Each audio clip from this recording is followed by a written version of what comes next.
એના ઉપરથી સામેવાળા માણસને ફીલ થઈ જાય કે આ ક્યાંથી બોલાયું છે.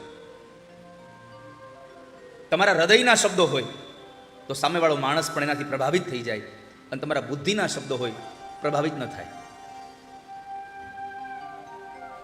પ્રભુ માટે પ્રાર્થના દિલથી થવી જોઈએ.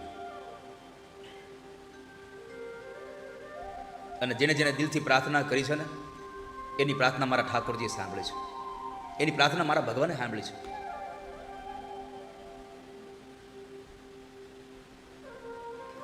સિત્તેર વર્ષ ચાલીને જાય, અષાઢ મહિનામાં તુલસીનો રોપ રોપે, અને તુલસી મોટા થાય તો એ તુલસીનો ક્યારો લઈ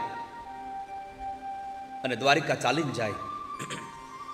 દ્વારિકામાં જઈને ભગવાનના મંદિરમાં બેસી અને તુલસીના ક્યારામાંથી, એ તુલસીના છોડમાંથી તુલસીના પાનને તોડે, પોતાની હાથે માળા બનાવે અને પછી ઠાકોરજીને પહેરાવે. 70 વર્ષ સુધી ચાલીને ગયા. અને શરીર જ્યારે એકદમ વૃદ્ધ થઈ ગયું, થયું કે હવે શું થશે? માંડ ચલાતું હતું. એવી અવસ્થાએ જ્યારે છેલ્લી વખત દ્વારિકામાં જાય છે, અને દ્વારિકામાં જઈ પરમાત્માની સામે ઊભા રહી અને ઠાકોરજીને પ્રાર્થના કરી, ભગવાન મારી પ્રાર્થના છે તમને, 70 વર્ષ સુધી આ શરીર ચાલ્યું, હવે આ શરીર કામ નથી કરતું. નાથ, હવે કદાચ અવાય ન અવાય, હવે હું દ્વારિકા આવું કે ન આવું, પણ મારી એટલી પ્રાર્થના છે ઠાકોરજી, મારો અંતિમ સમય આવે ત્યારે તમે આવજો હો. સમય મારો સાધજે વાલા, કરું હું તો કાલા વાલા. સમય મારો સાધજે વાલા, કરું તો કાલા વાલા. સમય મારો સાધજે વાલા, કરું હું તો કાલા વાલા. સમય મારો સાધજે વાલા, કરું તો કાલા વાલા. આટલો સમય અહીં અવાયું છે, કદાચ હવે ન અવાય તો મારું ટાણું તમે હાચવી લેજો હો. અને ત્યારે દ્વારિકાના એ જગત મંદિરના ગર્ભગૃહમાંથી અવાજ આવ્યો છે, બોડાણા, એ બોડાણા, હજી એક વાર આવજો, અને હવે આવો ને ત્યારે બળદગાડું લઈને આવજો.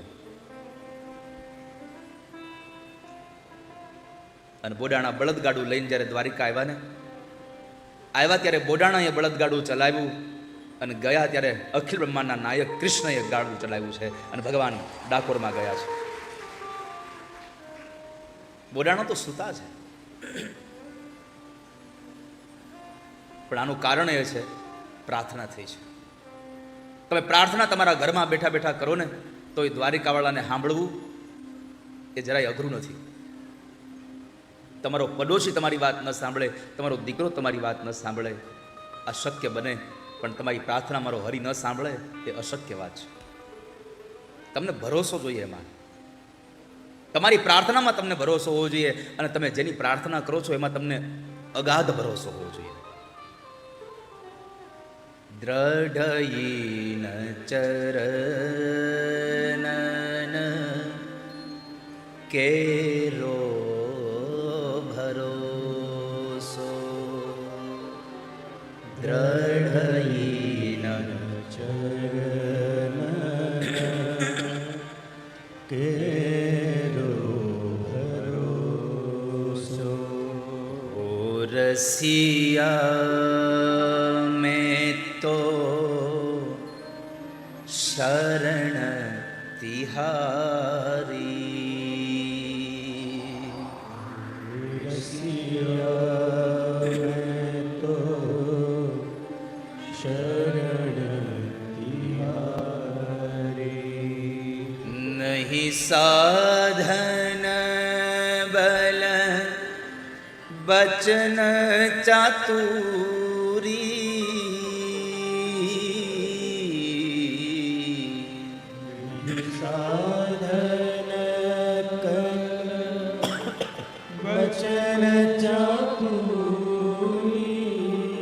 અમારી પાસે એવું કોઈ બળ નથી, એવી કોઈ ચતુરાઈ નથી, એવું કોઈ સાધન નથી કે અમે તમને રાજી કરી શકીએ. પણ બસ અમારી પાસે તો એક જ સાધન છે, એક ભરોસો શરણે ગિરધારી.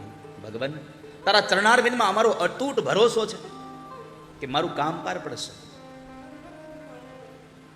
અને તમને ભરોસો હોય ને તો એ ભરોસાનો ભાવ ન તૂટવા દેવાની જવાબદારી ભગવાનની છે. પણ તમને ભરોસો હોવો જોઈએ. શું થશે?